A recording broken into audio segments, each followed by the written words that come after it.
South Point is also proud to provide a variety of relaxing amenities for the guests who want to be pampered.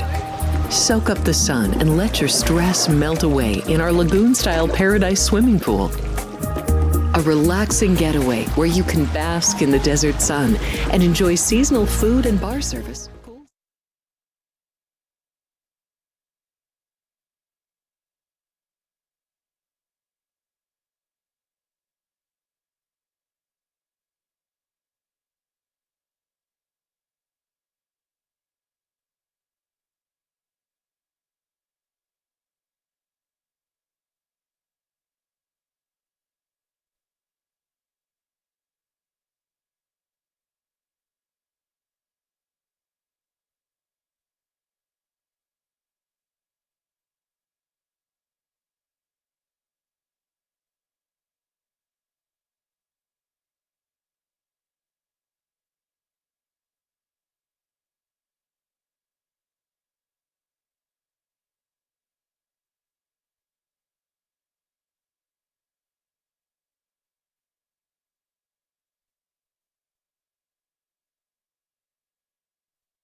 We have 11 amazing restaurants featuring a wide variety for every price range and appetite. South Point's Garden Buffet has something for everyone at unbeatable prices. Or, if hunger strikes in the middle of the night, join us at Coronado Cafe. The American menu offers breakfast, lunch, or dinner 24 hours a day, plus a Chinese kitchen for authentic Chinese dishes from 11 a.m. to 11 p.m. From steak and eggs to wonton soup, it's fast and friendly service 24/7. When you need a quick pick-me-up, you can find it at our state-of-the-art Starbucks just inside the main South Point entrance. Order ahead with the Starbucks app for easy mobile order pickups. Or enjoy your favorites in the relaxing dining area anytime, day or night. If you love Mexican food, Baja Miguel's has all of your south-of-the-border favorites. There are dozens of classics to choose from, like fajitas, ceviche, chimichangas, tacos, and more. And for spirit lovers, Baja's colorful non-smoking tequila bar is right outside.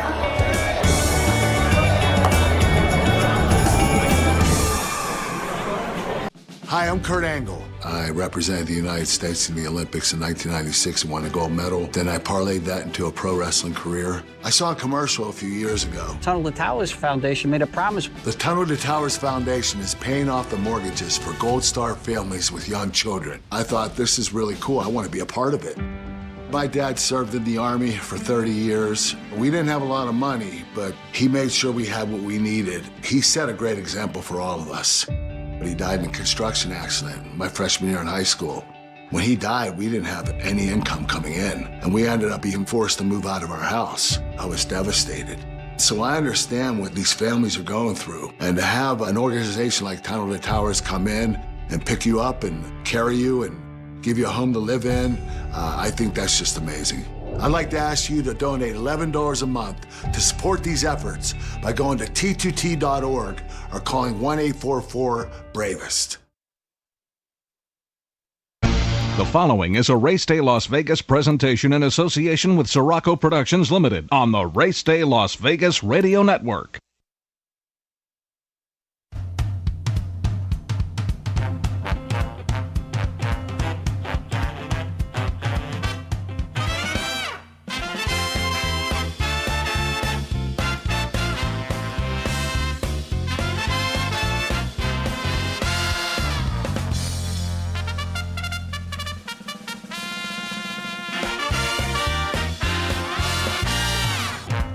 Live from the gaming capital of the world, time for Race Day Las Vegas, covering the sport of kings with a Las Vegas perspective. Now to the race desk with your host, Ralph Siraco. From the backstretch to the turf club, at the racebooks and on the internet, to all horse players around the world, a good morning.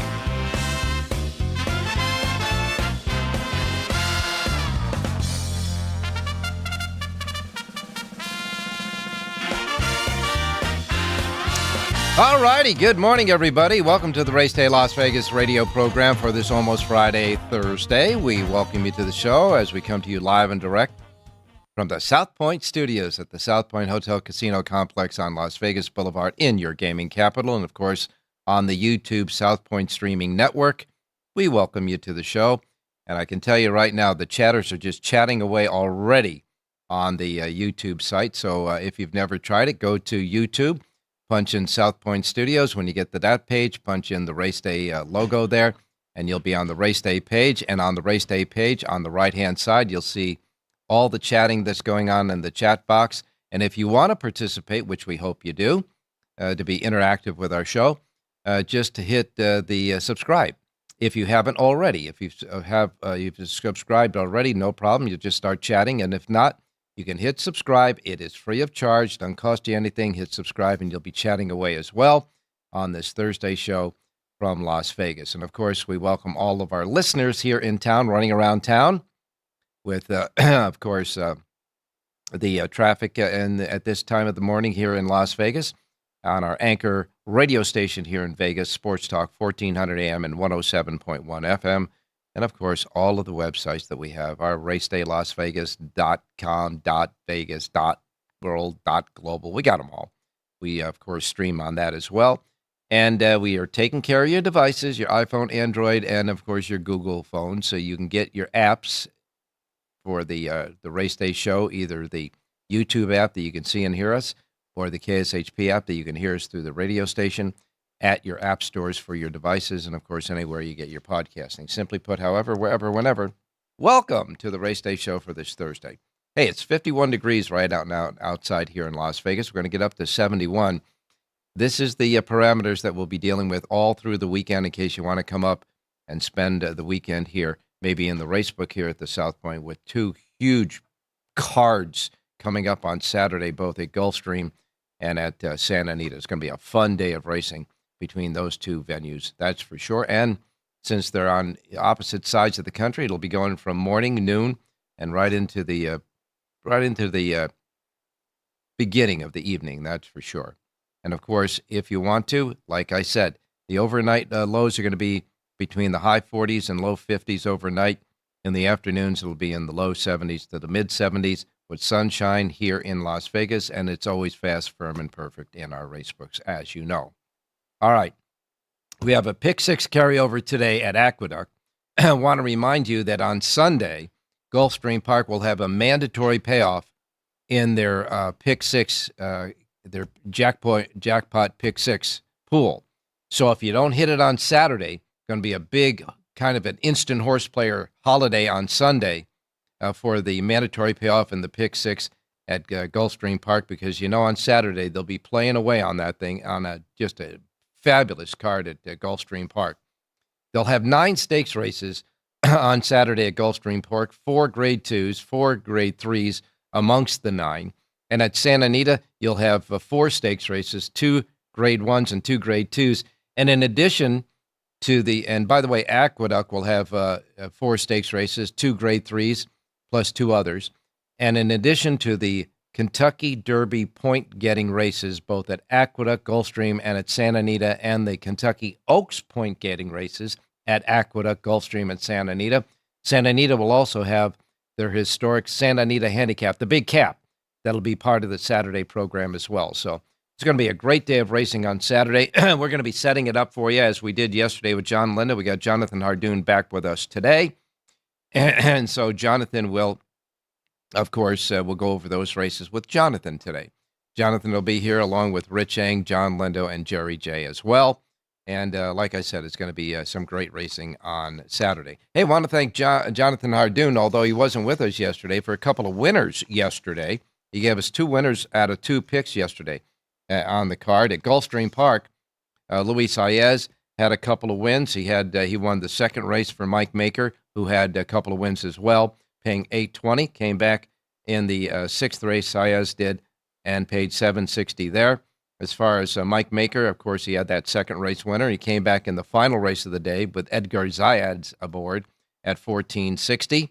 And Jonathan Ardoon's play came in the 5th race. As you know, he said, even though it came off the turf, he still liked it on the tappeta footing there, the synthetic racetrack.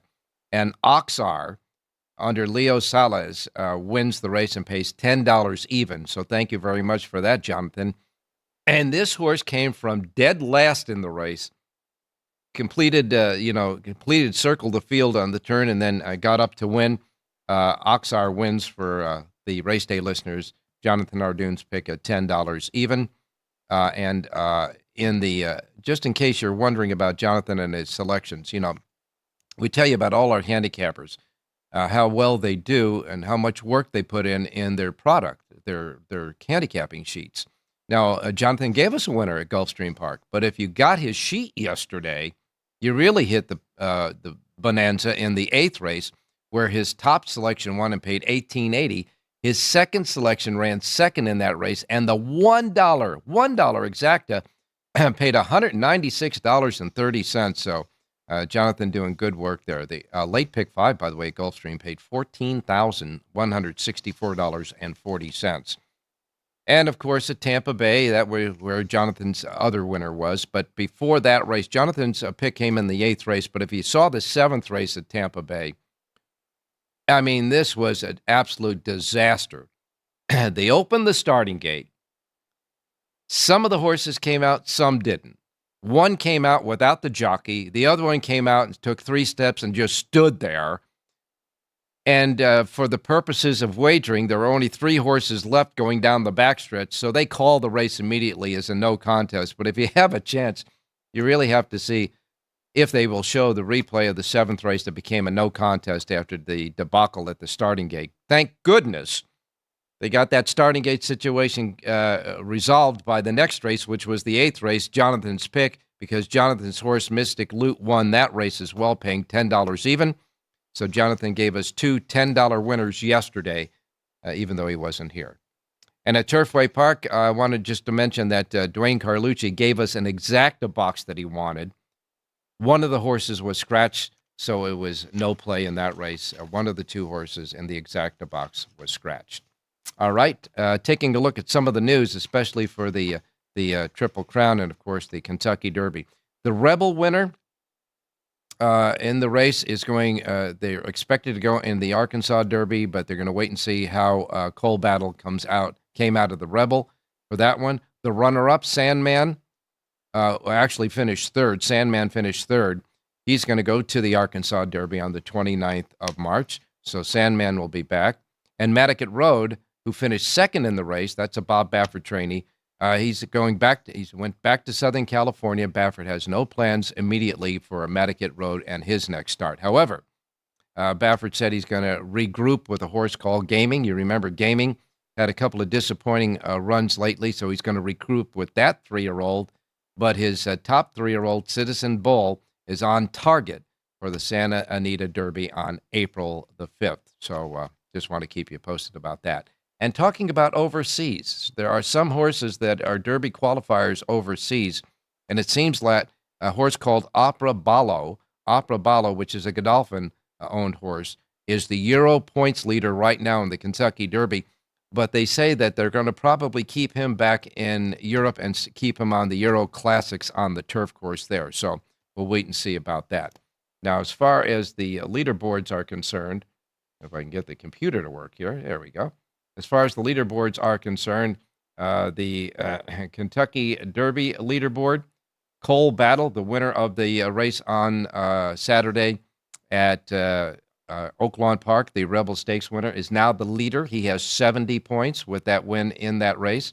Citizen Bull, who's waiting on hold next for the Santa Anita Derby, he's runner second with 60.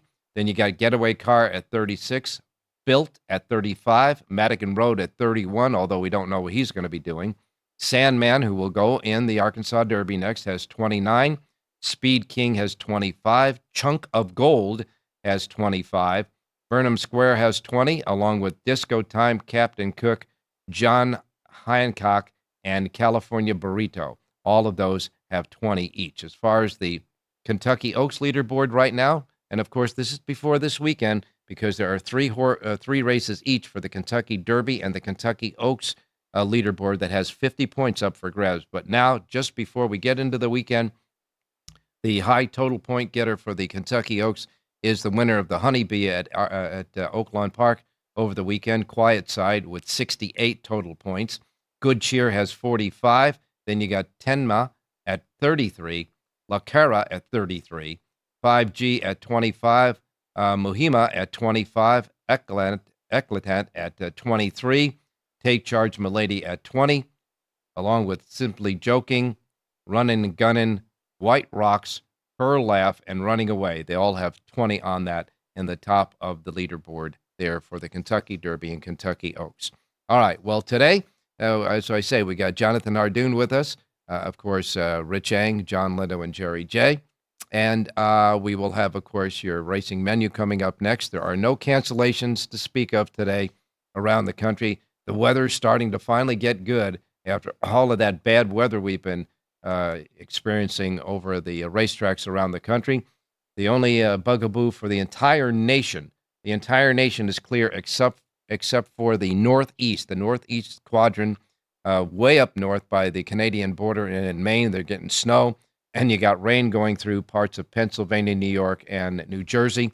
Right now, they say it's just misty and a little bit of light rain at Aqueduct today for their racing today. And don't forget, you got a Pick 6 carryover today at Aqueduct. And as far as the temperatures are concerned, outside of Las Vegas, 78 degrees in Miami. You got 56 in New York with that light rain around there. Chicago's 48. Detroit is 45. And then you've got Phoenix, Arizona at 84.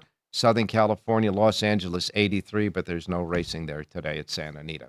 And, of course, here we're going to get up to 71 today in Las Vegas. All right, you're all caught up to goods, and now it's time to get started to find more winners today on the Race Day Show with our handicappers. So we're going to be right back, and when we come back, of course, we'll get your racing menu and start with our handicappers. Don't go away and start chatting on the chat box there at YouTube. South Point Casino has plenty of attractions for the whole family. Catch a movie. Our 16-screen movie theater includes 2 XD Extreme screens for the ultimate in viewing, sound, and luxury. After the show, treat the family to a variety of treats at our old-fashioned ice cream parlor, Kate's Corner. We scoop up a variety of creamy concoctions, including smoothies, hand-dipped cones, milkshakes, malts, sodas, and sundaes. At Kate's, there's something for everyone. And if you've still got time to spare, our bowling center might be right up your alley. Voted Best of Las Vegas, it's a great place for friends and family fun. 64 lanes, a pro shop, snack bar, and arcade. And while the kids are bowling, you can play slots and sip on a drink in the Alley Cat Lounge while overlooking the lanes. For our more serious and professional bowlers, the South Point is also home to a separate tournament bowling plaza.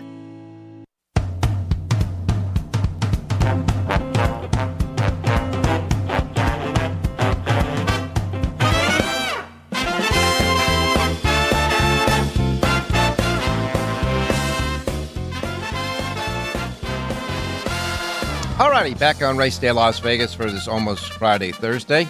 Top payoffs yesterday. Gulfstream Park's Pick 6 jackpot, the 20-cent jackpot, paid $30,616.68, more than one winner. And so that means there's still a big carryover in the Pick 6 jackpot pool there. But boy, that was a nice win. $30,000 for a 20-cent base bet yesterday at Gulfstream. The late Pick 5 paid $14,164.40. As I said, at Gulfstream Park, they had the last 5 races, $10 even. That was the start. Jonathan Hardoon's pick was the start of it in the Pick 5. As far as the Pick 6 was concerned, you started out with a $4.80 horse, then Jonathan's $10 horse, then $7.60 and $4.20. So how the heck did this thing pay $30,000? Well, the last 2 races paid $18.80 and $14.60, and those middle-priced winners are very dangerous when you're talking about getting that payoff elevated if, in fact, you have those. So keep that in mind when you're playing the pick six and the pick fives. All right, let's get started with the racing menu of racetracks today. Reminding you, as we always do, the first post times we broadcast on the show each and every day reflect that of the Pacific time zone. If you're here in Las Vegas, these will be the first post times to roll in our racebook right behind us on the main floor here at the South Point. And, of course, if you're listening on the many different time zones that we have throughout the world, just adjust from whatever time zone you're in to the Pacific time zone, because these will be the first post times broadcast here. The first post times are the Pacific time zone, so you can tweak that from wherever you're at so you don't miss anything, like I'm his mom and dad. Okay, here we go. We begin with Parks Racing today. Parks Racing, first post time for Parks Racing for their 10 races at Parks will be at 9:05. 9:05 today at Parks Racing. They have 10 races today and pretty much full fields there, Parks. Mahoning Valley is next. Mahoning Valley Racecourse has 10 races. They got a pick six jackpot carryover of $6,297 there at Mahoning Valley. And Mahoning Valley's first post time for 10 races is set at 9:15.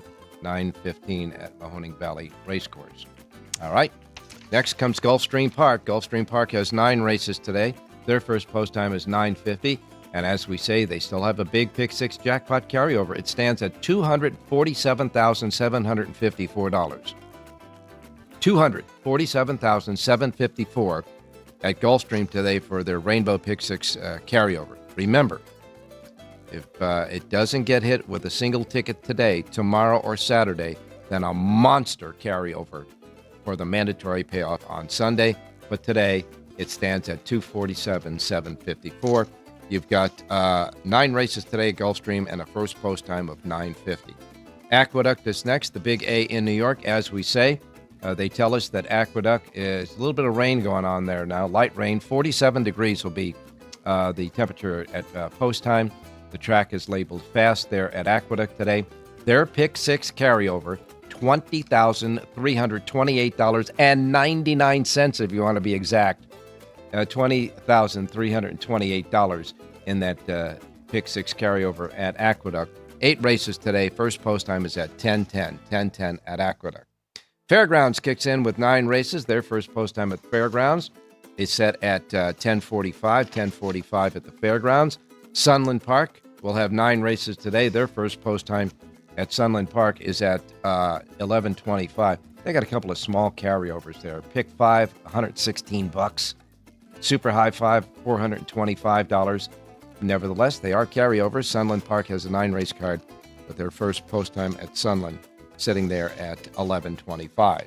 Next comes Turf Paradise in Phoenix, Arizona. They'll start off with a couple of quarter horse races, the first 2, and then races 3 through 9 will be thoroughbreds at Turf Paradise. Their pick 6 jackpot carryover right now at Turf Paradise stands at $19,443. 9 races at Turf Paradise today. First post time is 11:55. Then we get the Penn National. Penn National has a Super High 5 jackpot carryover of $3,491. 9 races at Penn Nat. First post time 2:45. Turfway Park, man, they still got full fields. 10 races and full fields in all of them. All 10 races. And Turfway Park has a pick 6 jackpot carryover of $60,716. That's their pick 6 jackpot carryover. They also have a Super High 5 carryover of $5,879. 10 races at Turfway. First post time is at 2:55. And then we wrap it up with Charlestown. Charlestown races. Pick 6 jackpot carryover, $18,643. And a first post time for 9 races at Charlestown at 4 p.m. 4 p.m. at Charlestown today. And one final note before we get to Jonathan Hardoon. One of the really first ladies of horse racing, Patrice Wolfson, passed away on Tuesday at her home. She was 87 years old, and her husband, campaigned great race horses throughout their career. And one of them, of course, was the Triple Crown winner of 1978, Affirmed. And so we want to thank her and her passion for horse racing. She was one classy lady in racing, that's for sure. All right, Jonathan Hardoon, good morning. Good morning, Ralph. How are you? I'm doing fine. I'm sure you remember Patrice Wolfson. Of course. I mean, her and her husband were major players in the game for many years. Las Barrera trained for them. Yep. If you remember, they were certainly pillars of the game. That was the time. Now I'm thinking about he won the Triple Crown in 1978, and I remember that was the time also that Steve Cawthon was the just absolute darling of everybody in horse racing. A young 17-year-old kid that was a great apprentice, went on to be a great jockey, and he rode a firm in the Triple Crown. And one of the most exciting 3 races in the Triple Crown that I ever remember in my lifetime. His battle in that race, of course. And all I can say about that is the next year, when Affirmed went out to Southern California, Steve Cawthon went through one of those unbelievable losing streaks that lasted almost 2 months. And in that losing streak was a ride that he gave to Affirmed in one of the stakes races at Santa Anita that put Las Barrera right through the roof. Barrera changed riders. He went to Lafitte Pincay Jr., and Pincay Jr. rode Affirmed for the rest of Affirmed's career, for the rest of the year as a 4-year-old. But that was those were exciting times. In the 70s, if you remember, I think we had 3 Triple Crown winners. We had Secretariat, Seattle Slew, and Affirmed. And almost had Spectacular Bid, come to think of it. Yeah. And Steve Cawthon was amazing, especially as an apprentice, Ralph. He was in New York. He was winning every race, every day. You try to beat him, he would beat. It was just, he was on some run. And as good as he was when he was in New York, you're right. When he shipped to California, just the opposite. He could not buy a winner. Oh, yeah. And, it's a tough thing to go through, but that's the life of an athlete. Yeah, I was on the racetrack at the time in Southern California, my first lifetime before this, and I remember that even on the major news networks, the 6 o'clock news networks, the sports guy was keeping track of Steve Cawthon's losing streak. I mean, it was really something else. But those were the days, and now we move on to a big weekend coming up this weekend at Gulfstream and Santa Anita, I think, don't you? Yeah, even New York. I mean, coast to coast, they really have terrific cards. I mean, Gulfstream has 9 stake races. It's like a Breeders' Cup day. Santa Anita has, I think, 4 stake races. New York has some races. They have the Gotham. So a lot of terrific racing this weekend. Of the 3, Kentucky Derby prep races, the 50-point prep races between the Gotham in New York, the Fountain of Youth at Gulfstream, and the race at Santa Anita, I believe it's the San Felipe. Which one, intrigues you most? Well, not the California race, to be honest with you, because, listen, the favorites there probably look a little better than the rest. You have Baffert with, I think, 2 or 3 horses. The race that's most wide open, in my opinion, is the Fountain of Youth in Florida. There's no standout there. Even the New York race, the Linda Rice horse, the name skips me at this point, but that horse looks pretty good. And I'm interested in the Florida race, to be honest with you. Yeah, Linda Rice's horse is Sand Devil in the Gotham. Right. Yeah, so Sand Devil, listen, 3 for 3, and he's run exceptionally well in all 3 of the races. He's stretching back out to a mile. His mile race 2 starts back. He won by 12 lengths. It was only a second start. Lascano and Rice, they just continue to do unbelievable work. Yeah, but they do. This horse appears to have the field over a barrel. I mean, Cox has a horse in the race that's a little interesting, but so far the Linda Rice horse has done nothing wrong. Not that the Cox horse has done anything wrong either. Sacrosanct or however you pronounce it, that horse. Sacrosanct. Yeah, that horse is 4 for 4, but that's a New York bred facing open company, so let's see what happens. Well, the New York breds. The Linda Rice horse is also a New York bred, by the way. Yeah, I would say the New York breds are doing just fine. They're okay. Yeah. I'm a New York bred. You're telling me? Well, there's always an exception to the rule. You set me up for that one. In any case, the Fountain of Youth. Yes, it is an interesting race. 8 horses go to the post in that one. And how do you see that one? Just taking a quick look at it. Obviously, on Saturday, we'll get your selections. Yeah, I honestly did. I just gave it a quick look, Ralph. I'm not prepared to make to make a commitment at this point. But Well, you know, we have. I think in that race, Sovereignty and Burnham Square will probably get a lot of interest from a lot of people.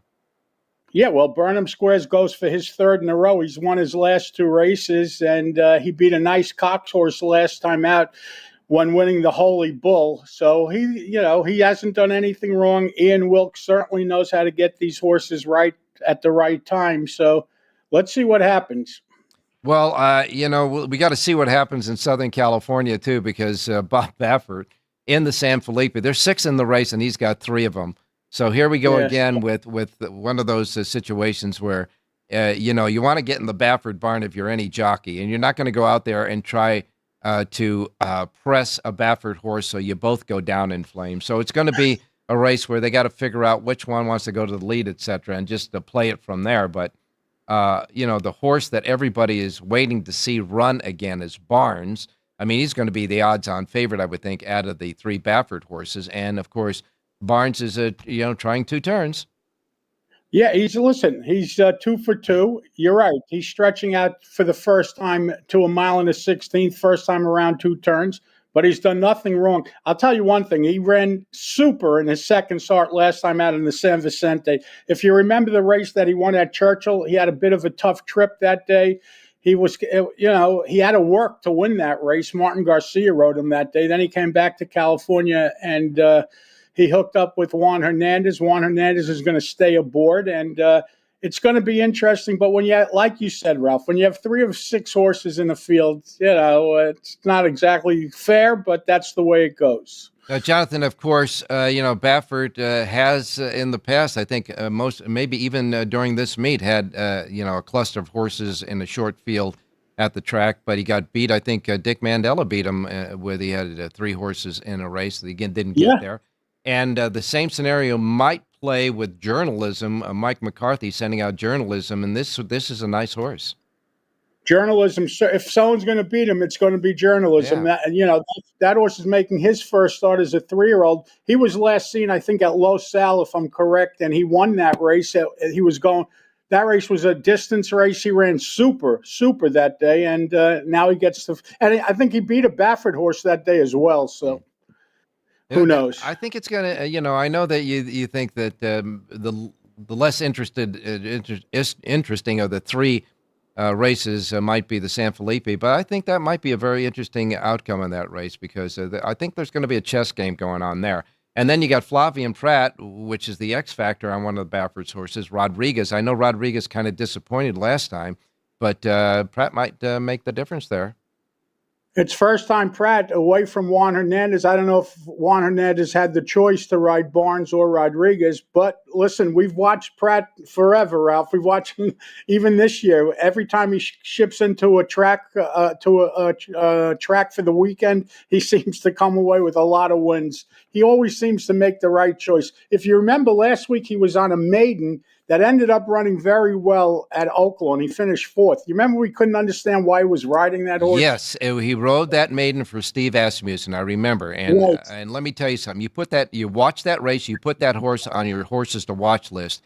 I don't know if he would have been able to catch Cole Battle, but I think he would have been second because I can tell you what, he got jammed up real hard at the 3/8 pole coming out of there, and Pratt had to wait and was bounced around a little until he got clear.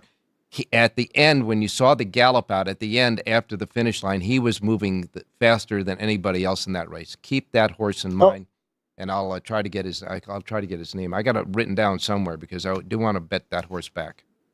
And he was a maiden, if you remember. Yeah. And we were talking about it. We said, how did the heck did Asmussen sell? Must have sold him some bill of goods. Well, guess what? They weren't that far away from. No, they from weren't. Certainly on the second, Ralph. No, they weren't. Pay attention.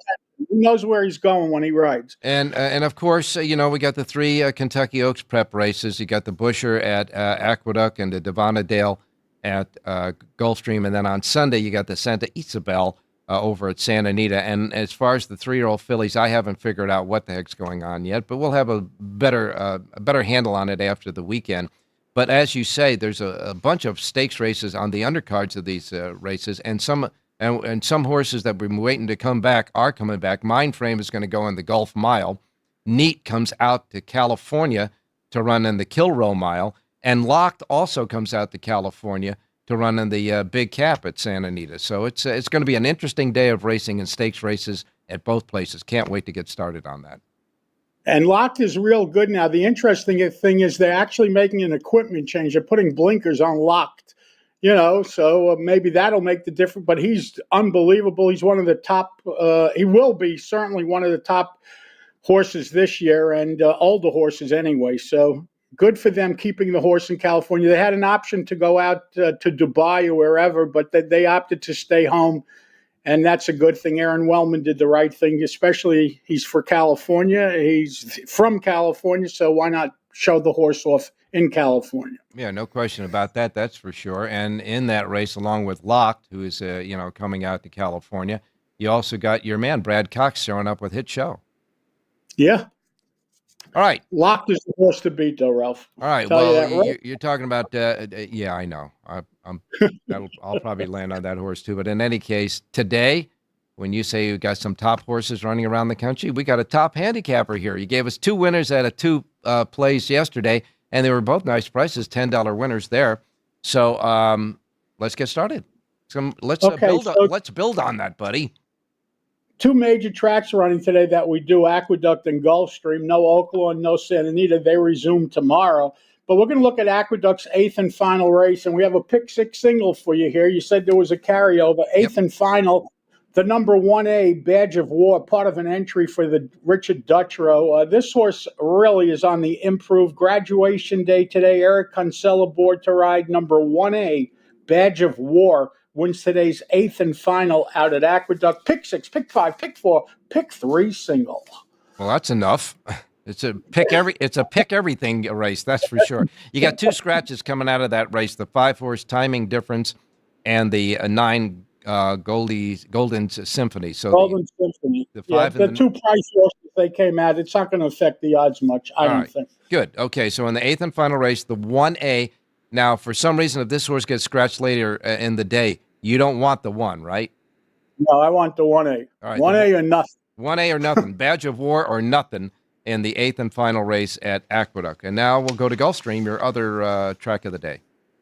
Well, we picked the final race at Aqueduct, so let's pick the opener today at Gulfstream. It's 7 furlongs on the main track, and the number 2 horse in here, Well Aware, 3-year-old filly, makes her first start in Florida, first start for trainer Safi Joseph.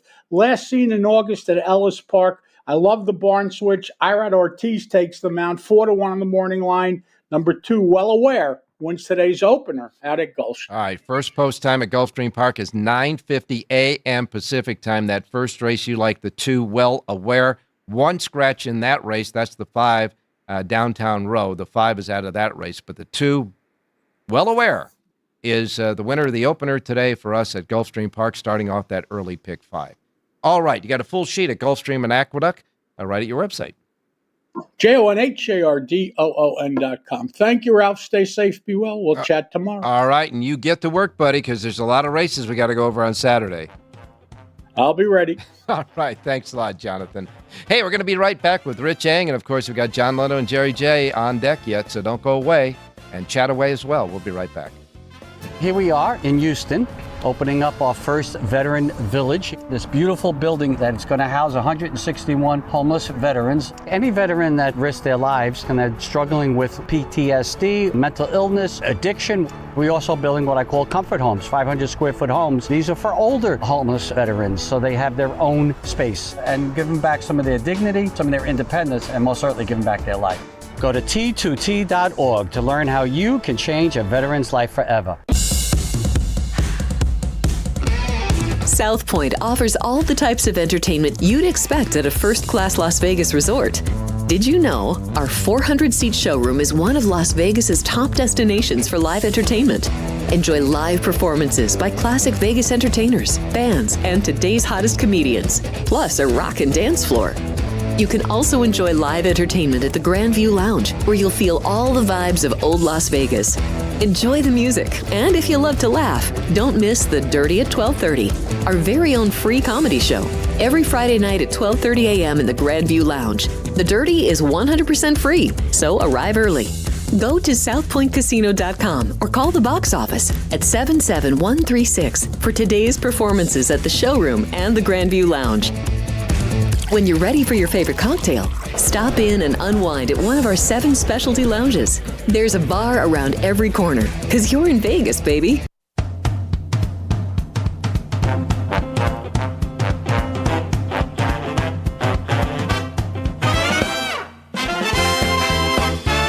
Fast moving, almost Friday, Thursday show. Now we go out to Rich Hank standing by. Richie, good morning. Hey, good morning, Ralphie. Good morning, viewers. Good morning, listeners. And I want to start out by saying I bet both of Jonathan's horses, so thank you, Jonathan. But, on the one at Gulfstream, he got CAW'd because that horse was 15-1 in the morning line, was 8-1 loading the gate, crossed the finish line at 4-1. That's why the horse paid $10. I know. But that was just, it was, I have a few words in my mind that I could use that I'm not, but it was just pathetic is probably the nicest of the words, that's for sure. That CAW is, cutting into normal horse players, and it's making a difference. A lot of people are upset about that, but you're right. This horse, Jonathan, it was morning line at 15-1. We didn't expect to get 15-1, but we did expect to get something close to maybe 8-10-1, and that was ridiculous. I'm so glad that they ran the race because they were just shoveling in the money on this horse. yeah, the horse, at 8-1, that means the horse would have paid $18. So you bet $20 to win, It's you get $180. $180. Yeah. Yeah. Instead, we only you got get 100. back 100. Yeah, for our 20. Yeah. But it's still a profit, and I guess, Yep. who knows, maybe it was the Hardoon factor that happened. We got to tell Jonathan not to bet that much money, I guess, huh? Yeah, maybe Jonathan's buying a new car after the race. Yeah, Who we knows? gotta check it out, that's for sure. In any case, Richie, we're getting closer and closer to flipping the page on the calendar and getting to March, and you know what happens when we get to March. It's March Madness, and we are expecting you to help us out as far as not only the college basketball conference conference play, but of course in the NCAA field, the NCAA major final basketball tournament there. But I know you have a lot of work there, but you're also keeping on track with the horse racing. I'm sure you'll be looking at a lot of those great races over the weekend, including your sheet that's available every racing day for Santa Anita. But Santa Anita is not racing today, and I know you have a pick for us. Yeah, and before I give you the pick, I did have some time to watch some basketball last night, and big wins on the road for Michigan State and St. John's. They both are won the road games. It's tough to win on the road in college basketball. And then I watched some of the Auburn game, and they just blew out Ole Miss. That's also one of my teams that I have. But they after about a few minutes into the game, they were up by like 20 points after about halfway through the first half. They are a heck of a basketball team. I think Auburn is a rated number 1, are they not?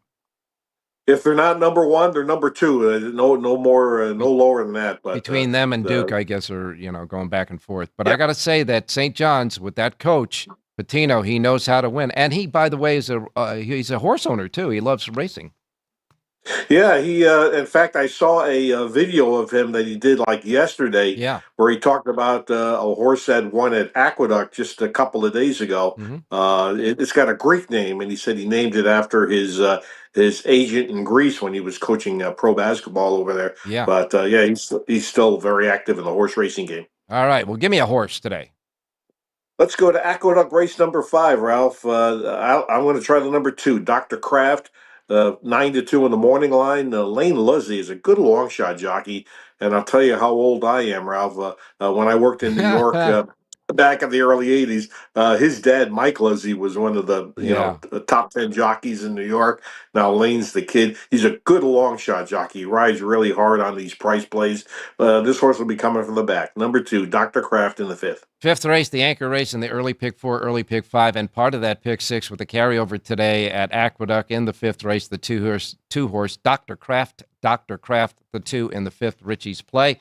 And Richie, I was reminiscing, talk about the old times with Jonathan Hardoon and Patrice Wolfson and her passing. What a classy lady, and what a great contribution to horse racing that family made. Yeah, I did have a chance to meet them early in my horse racing career. They ran the Harborview Farm, and of Yep. course they had a firm. And also I heard you guys talking about Steve Cawthon. I learned a lot about Steve Cawthon when I went to Turfway. But Hmm. he did his apprenticeship at River Downs in that summer of '77. Then he went to New York, and he tore up Aqueduct, and just had a phenomenal apprenticeship Yep. there. And there's a water tower just south of Turfway in Walton, Kentucky, home of Steve Cawthon on the Yeah. water tower. It sure is, and we have passed that water tower a few times amongst our travels, that's for sure. And of course, his battle with Alidar in 1978 Triple Crown is something that we may never really see again. Well, we did see Sunday Silence and Easy Goer, but those are few and far between. It makes racing exciting, that's for sure. Hey, thanks a lot, Richie. We'll talk to you tomorrow. Hey, thanks, Ralph. Good luck, everybody. All right, you got it, my man, and we'll wrap it up with John and Jerry right after this, so don't do it. Don't go away. We'll be right back. Chat away. Get ready to laugh with Punchlines with Frank Nicotero. Join Frank and his team of featured guests for your daily dose of comedy, Reno, the Pittsburgh of the West. Poison. Yeah. Poison. sports, F for Falcons, Alex. We were talking Derek Carr for MVP after 2 games. Okay, me. I was. and the funniest social media posts. People want to show off their food. Boom. Wiener on a guy's shoulder. It's the Dark Colts. We bleed blue. It's your one-stop spot for great laughs and a good time. Find us on YouTube at Punchlines FN and join the chat live weekdays at noon Pacific for the ultimate blend of jokes, sports, and viral fun.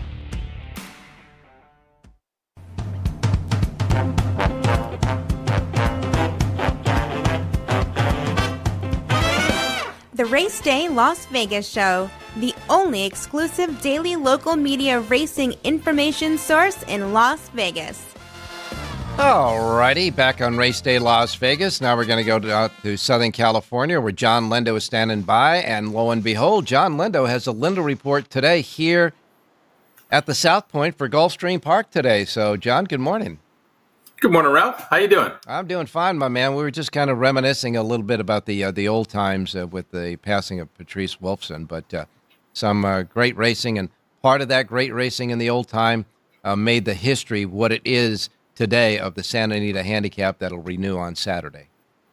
That's right. The Harborview Farms, the pink and black silks, and affirmed, and so many good horses coming out of there, and a terrific family that's been in racing for many, many decades. You have a Lindo report today for Gulfstream Park. It's available only in one place here in the gaming capital. It's right here at the South Point, free of charge, because they love horse players here. So you can get the Lindo report today for Gulfstream. And as we always do when we begin another racing week at a racetrack, the start of the week that John has a sheet for, he updates us on the jockey training standings. Well, the leaders have not changed. Irad Ortiz is the leading jockey at Gulfstream. He's got 81 wins. Tyler Gaffalione second with 55 winners, and Edgar Zaya is having a good meet, 52 wins for him. As far as the trainers, Safi Joseph, he's been on top from the start. He's got 52 wins. Jose D'Angelo second with 31. Mark Cassie with 27 winners. And for you, Ralph, favorites are holding at the norm, 33% for the meet. All right, I can handle the norm at 33%. We got to start working on that those favorites though at Santa Anita. That's absolutely for sure. Hey, a big weekend coming up at Gulfstream and Santa Anita, and you're covering it with the Lindo reports. Yeah, a lot of races at both tracks. Santa Anita has 11 Saturday, 11 Sunday. Gulfstream has, 14 on Saturday, and I think 11 on Sunday. So we're going to be busy on the weekend. I think you'll be burning the midnight oils doing all that handicapping, that's for sure. But you'll have 2 complete Lindo reports for Santa Anita and Gulfstream's big day of racing on Saturday, correct? Right. And then on Sunday, with that mandatory payoff in the Rainbow Six at Gulfstream, I'll do those pick 6 races in addition to Santa Anita. And, of course, tomorrow Santa Anita starts its big weekend there. But you have a report, you have a Lindo report today for Gulfstream Park. John, in looking at all those races, and I know you just took a thumbnail of it, and we talked a lot extensively yesterday with you about these races. I think that the race at Santa Anita, the San Felipe, is going to be an interesting chess match because I know Baffert's got 3 in the race, But journalism is a horse to be reckoned with. He is absolutely a horse to be reckoned with. I just wonder if he's going to need this race. We talked about it yesterday. He got sick in December, missed a little bit of time, so he's playing a little bit of catch up. And I don't think there'll be a pace duel in the race because the speed of the race are both from the same barn. You have Barnes and Rodriguez, who probably would be on the lead in any other race, but they're not going to go head and head. No. So it's advantage Bob Baffert, which is not an unusual thing in a 3-year-old Kentucky Derby prep. And we're excited to see Barnes come back after his short reputation so far, but he's doing something for the first time he hasn't done. Right, he hasn't been 2 turns yet. Now, he's bred to get it, and he looks like he'll get a middle distance for sure. But you look at him; he's a big, heavy, stocky horse, and I just don't know until I see it how far is Barnes going to run. Well, that of course is a lot of answers will be done on Saturday and Sunday between the Kentucky Derby, preps and the Kentucky Oaks preps, and a lot of other good racing. Can't wait to see the big cap renewal there with a couple of Eastern horses coming in, and even Neat showing up in the Kilroe Mile. It's going to be very interesting. Can't wait for that. But we got to start building a bankroll, so why don't we get a pick from you today at Gulfstream Park? Let's go to race 7 at Gulfstream Park. An interesting horse in here, number 5, Don't Tell Tamo, originally in California. This is a horse that got a prep race on the dirt at Gulfstream, moves to the Tapeta today.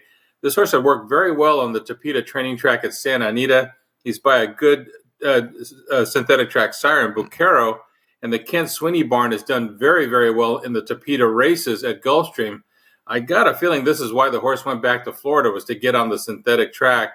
At 4-1 on the morning line, I'm willing to find out. Race number 7, number 5, Don't Tell Tamo at Gulfstream. All right, in the 7th race today at Gulfstream Park, John's pick is the 5, Don't Tell Tamo, the 5 in the 7th race. Remember, he's got a full sheet, handicapping in all the races, all that goody information at the bottom, and of course, a suggested late pick 4, which also offered is in that 7th race as well, all on one comprehensive sheet. The Linda Report here for Gulfstream today at the racebook here at the South Point. Thanks a lot, John. Get back to work, buddy. All right, Ralph. Good luck today. All right, you got it. Now let's go out to Jerry Jackowitz standing by. Jerry's going to be, he's actually in business today because they are racing at Aqueduct. And Jerry, we got a carryover in the pick 6 today at Aqueduct. Yeah, 20 dimes. So it's a nice little number, something to seed the pot, so to speak. Yeah, kind of a little, get you a little adrenaline moving early in the week before the big weekend of racing. By the way, yesterday when we were talking about you, we had to shorten it up because we were running out of time. But you asked me about, jockeys, etc., and I was just giving you a point about jockeys, and then you threw in the betting angle for jockeys too. I guess whatever your handicapping is, right, Jerry? Whatever your handicapping is, if it's influenced by jockeys, or trainers, or whatever, the bottom line is it's always the value is the premier thing to look at.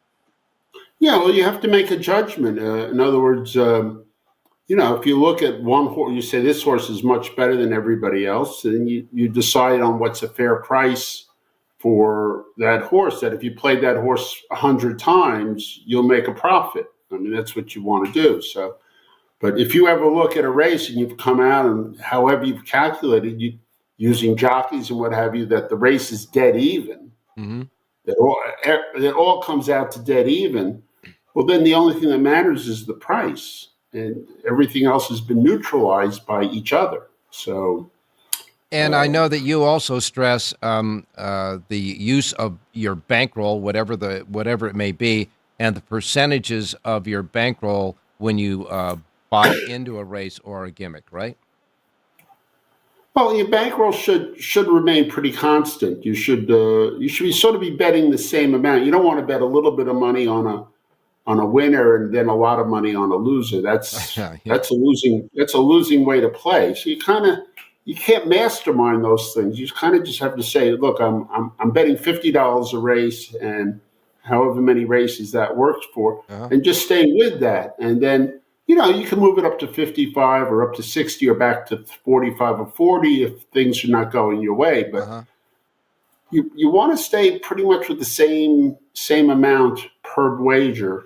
You want the handicapping to be really sharp. You don't want to. And I got 30 seconds to ask you this, as far as the bankroll is concerned. When people say, I want to play a pick 6, pick 4, pick 5, you don't want them to overuse overweighed that in their bankroll, right? No, not really. I mean, typically you're to take a small amount of money and throw it at a pick 3 or a pick 6. Sure, when you get lucky, you're going to get a big payday. So a couple of bucks from your side pocket. But if you're going into your bankroll, into your real bankroll, and you're taking a big chunk out of that to play these races, you're giving up an awful lot to insiders and to people with huge bankrolls. All right. They have big advantages on you, so it's a tougher play. All right. Well, we're going to get an easy play from you today because we're going to follow you at Aqueduct. So where are we going with the pick today?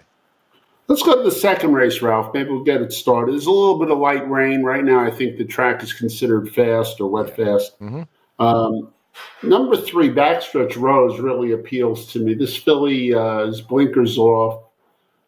Has run 2 nice races in a row for Jorge Abreu and seems to be in really good form. I think she's just better than these. I think 3-2 is plenty of. I think there's value at 3-2 on this horse, and she's 5-2 in the morning line. I'll take the 3 over the 1-5. I'll reverse 1-5 maybe to break even.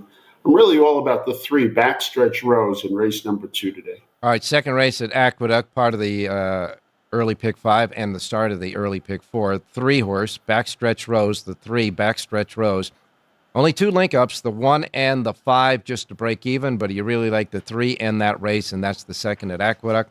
I want to remind everybody that Jerry J's Power Page for today at Aqueduct can be found right at his website, jerryjspowerpage.com. Well, we're heading into a really neat weekend of racing with all those great races at Santa Anita and at Gulfstream Park, and our handicappers are working hard to find us some winners there. But for today, we have one more thing to say. And Mr. Jerry Jackwitz, as always, is going to say it. Have a great race day, everybody.